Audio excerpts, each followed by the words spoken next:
ప్రశస్త ఘనమైన నామమున మీ అందరికీ శుభములు వందనాలు తెలియజేస్తూ ఉన్నాం.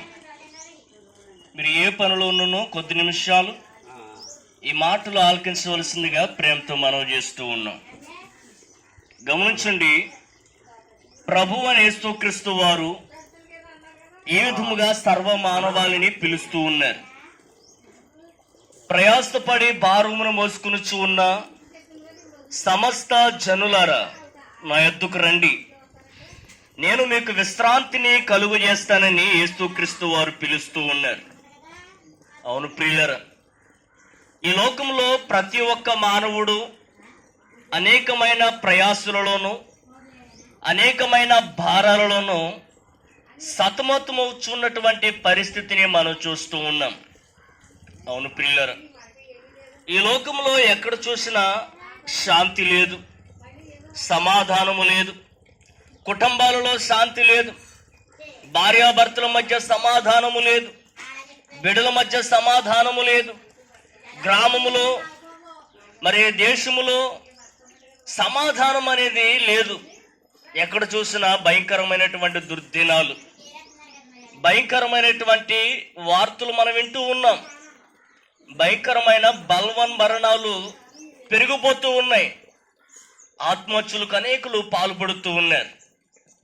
ఎందుకంటే శాంతి సమాధానము అనేది మానవులలో లేదు. కాబట్టి ప్రియులారా, ప్రభువు అని యేసుక్రీస్తు వారు పిలుస్తూ ఉన్నారు, నా యొద్దకు రండి, నేను మీకు శాంతిని కలుగు చేస్తానని పిలుస్తూ ఉన్నారు. అంతేకాదు, సర్వ మానవాళి పైన పాపము అనేది ఏలుబడి చేస్తూ ఉన్నది. వాక్యము సాక్ష్యమిస్తూ ఉన్నది, ఏ భేదమును లేదు. మనుషులందరూ పాపము చేసి దేవుడు అనుగ్రహించు మహిమను పొందలేకపోతూ ఉన్నారని. అవును ప్రియులారా, ప్రతి ఒక్క మానవుడిలోనూ పాపం అనేది ఉన్నది. పాపం అనేది ఏలుబడి చేస్తూ ఉన్నది. తద్వారా మానవుడికి శాంతి లేదు, సమాధానము లేదు. అయితే ప్రియులారా, ఇట్టి మానవుడును వెదకి రక్షించుట నిమిత్తమై దేవాది దేవుడైన యేసుక్రీస్తు వారే 2000 సంవత్సరాల క్రితము మరి శరీరధారిగా యేసుక్రీస్తు వారు కన్యక గర్భము గుండా ఈ లోకంలోనికి దిగి వచ్చారు. ఆయన నా పాప శాపాలను పరిహరించుట నిమిత్తమై శిలువ మ్రానుపైన ఘోరమైన శ్రమలను పొంది ఆయన మరణించారు.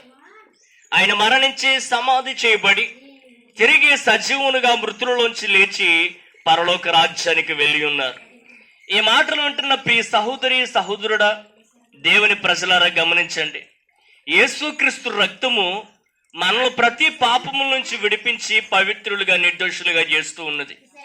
ఇట్టి ప్రభువు అని యేసుక్రీస్తు వారిని ఎందరైతే తమ స్వంత రక్షకునిగా ప్రభువుగా దేవునిగా అంగీకరిస్తూ విశ్వసిస్తూ ఉన్నారో వారు ఎట్టి కర్మపరులైనను యేసుక్రీస్తునందు విమోచనము ద్వారా ఉచితముగా నీతిమంతులుగా తీర్చబడుచు ఉన్నారు. కాబట్టి ప్రియులారా, సిద్ధపడండి, ప్రభు చెంతకు చేరండి.